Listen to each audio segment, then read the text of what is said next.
Guys, मैं आपका दोस्त अमर। पिछले वीडियो में हमने पढ़ा था कि जब किसी हिंदी वाक्य में क्रिया सूचक शब्द का अंतिम स्वर ता, ते, ती रहता है और उसके साथ रहता है, रहते हैं या रहती हूँ या रहता हूँ में से कोई शब्द जुड़ा रहता है तो उसका अंग्रेजी में अनुवाद कैसे किया जाता है। आज हम उसी वाक्य को निगेटिव में कैसे बदलेंगे, यानी रिमेन प्रधान वाक्य को निगेटिव में कैसे बदला जाएगा, या हिंदी वाक्य में रहता, रहते, रहती वाली वाक्य में क्रिया के पहले नहीं शब्द का प्रयोग रहे तो उसका अनुवाद कैसे किया जाएगा। जैसे वह अंग्रेजी पढ़ता रहता है, हमने वाक्य पहले लिखा है। समय की बचत के लिए अनुवाद का नियम अब बताएंगे। वह अंग्रेजी पढ़ता रहता है, हमने कहा जब आपको कर्ता का पता लगाना हो कि इस वाक्य में कर्ता कौन है तो आपको क्रिया के पहले कौन शब्द का प्रयोग करके प्रश्न करना चाहिए। कौन पढ़ता रहता है? वह की अंग्रेजी आपने लिखा यहाँ क्या? ही। वह की अंग्रेजी ही। यदि यहाँ स्त्रीलिंग होता तो वह की अंग्रेजी हो जाती आपकी सी। वह पढ़ता रहता है, यदि यही होता कि वह अंग्रेजी नहीं पढ़ती रहती है तो आप सी लिखते। वह पढ़ता रहता है तो नहीं पढ़ता रहता है तो ही आपने लिख दिया। अब ही के बाद आपको नहीं की अंग्रेजी लिखनी है, लेकिन यहाँ रहता है, रहता यानी पढ़ता रहता। रहना यहाँ कोई किसी चीज़ में रहने का तो घर मकान की बात हो नहीं रही कि यहाँ आप लिव इन लिखो या लिव एट लिखो। रहना का मतलब पढ़ते रहता, उस चीज़ को जारी रखता है, तो ये रिमेन्स एक वर्ब दिया जाएगा इसको, ही रिमेन, जिसका मैंने पिछली वीडियो लेक्चर में बढ़िया से कवर किया है कि क्यों रिमेन का प्रयोग होता है। REMAIN। उसके बाद अब कर्ता चूंकि एक वचन है, ही सी इट या एक वचन रहता है तो रिमेन्स, ही रिमेन्स। उसके बाद आप प्रयोग करेंगे नॉट का, ही रिमेन्स नॉट, क्योंकि नहीं पढ़ता रहता है, ही रिमेन्स नॉट। और पढ़ना की अंग्रेजी होता है रीड। हमने कहा जब रिमेन्स वाली वाक्य रहता है यानी पढ़ता रहता है तो क्रिया का फर्स्ट फॉर्म प्लस ING जोड़ा जाता है, तो ही रिमेन्स नॉट रीडिंग। वह नहीं पढ़ता रहता है। क्या नहीं पढ़ता रहता है? अंग्रेजी। आप लिखेंगे इंग्लिश। वह अंग्रेजी नहीं पढ़ता रहता है, ही रिमेन्स नॉट रीडिंग इंग्लिश। अब इसी वाक्य को मान लो इंट्रोगेटिव में बनाना हो, अफर्मेटिव में पहले बनाए थे, निगेटिव में बना दिया। अब इंट्रोगेटिव बनाना हो या इंट्रोगेटिव वाक्य आ जाए अनुवाद करने के लिए, तो यह कर्ता वह है, वह के अनुसार अब यहाँ आपकी क्रिया क्या है? रिमेन्स। रिमेन्स यानी क्रिया में यस या यस लगा तो जायज़ सी बात है कि ये कर्ता यहाँ एक वचन है, तो एक वचन के अनुसार सहायक क्रिया प्रेजेंट इंडेफिनिट टेंस की डू या डज पहले लिखा जाएगा। अब चूंकि कर्ता एक वचन है तो इसलिए यहाँ डू का प्रयोग न करके डज का प्रयोग किया जाएगा, डज। उसके बाद आप लिखेंगे कर्ता डज ही। इंट्रोगेटिव बनाने का यही नियम है ना, सबसे पहले सहायक क्रिया फिर कर्ता, उसके बाद में आप डज ही। अब आप लिखेंगे क्या? क्रिया आपकी रिमेन है, रिमेन को लिखो REMAIN।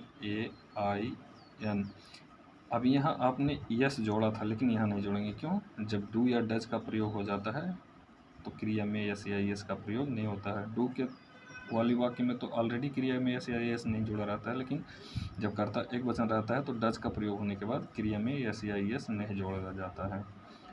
Does he remain.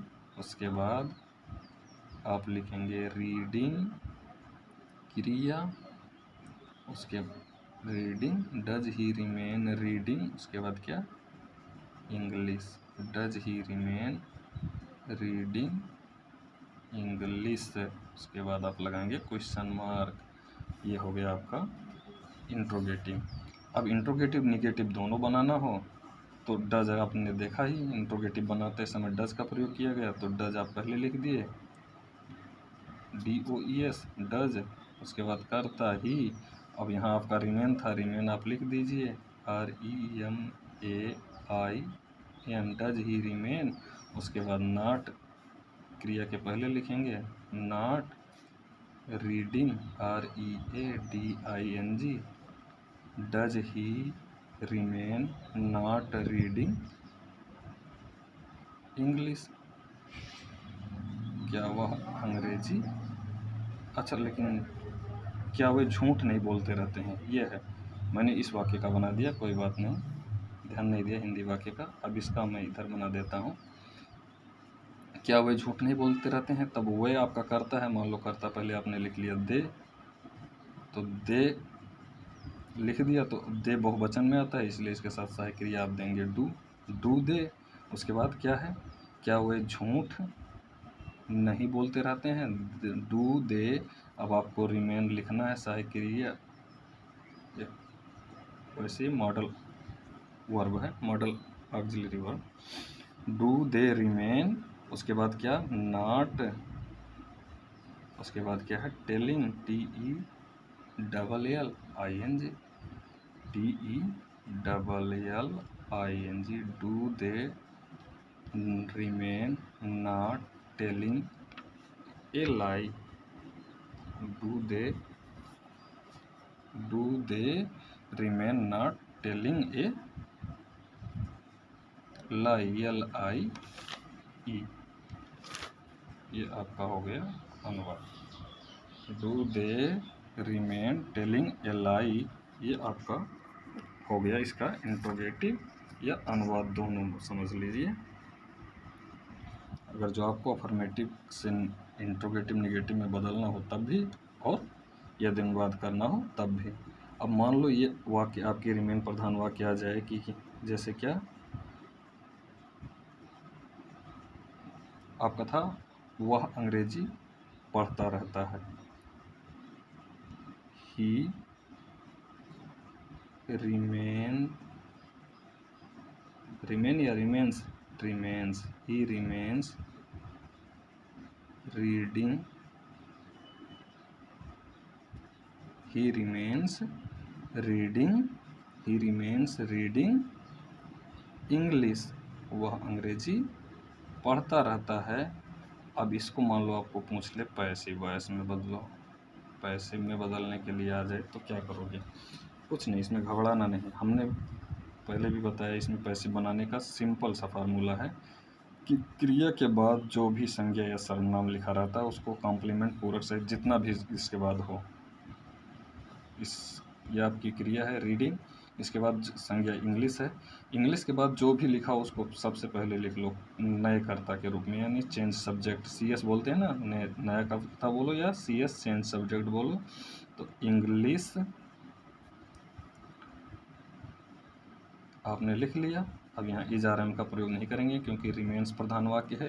ध्यान रखना, जब रिमेन या रिमेन्स प्रधान वाक्य की एक्टिव वॉइस की वाक्य को पैसिव वॉइस में बदला जाएगा तो उसमें इज RM का प्रयोग नहीं किया जाएगा। इंग्लिश आपने लिख लिया, उसके बाद इंग्लिश भी एक वचन है तो आप लिखेंगे रिमेन्स।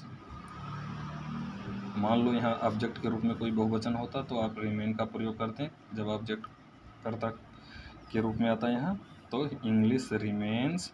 अब देखिए यहाँ काम फंसता है थोड़ा, क्योंकि यहाँ रीडिंग क्रिया का ING फॉर्म है और पैसिव वॉइस में आपको थर्ड फॉर्म की क्रिया का प्रयोग करना होता है। तो थर्ड फॉर्म की क्रिया तो पैसिव वॉइस बनाने के लिए देना ही पड़ेगा, लेकिन इसका ING फॉर्म रखने के लिए एक वर्ब अलग से दिया जाता है जिसको बीइंग।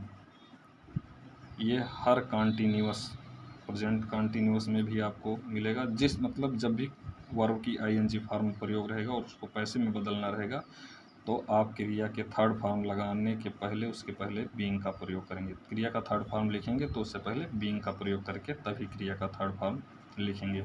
इंग्लिश रिमेन्स बीइंग, उसके बाद क्या, रीड का तीनों फॉर्म एक ही होता है, रीड, रेड, स्पेलिंग एक ही होता है, पढ़ा फिर सिर्फ अलग जाता है, read, red. English remains being red, उसके बाद आप लिखेंगे बाई, उसके बाद क्या हो जाएगा, ही का हिम, सॉरी कैपिटल लेटर लिख रहा हूँ, स्मॉल ही रहेगा। अब यहाँ कर्ता का के रूप में तो है नहीं, शुरू में नहीं, वाक्यांत में आ रहा है तो इसलिए हिम हो गया। English remains being red by him,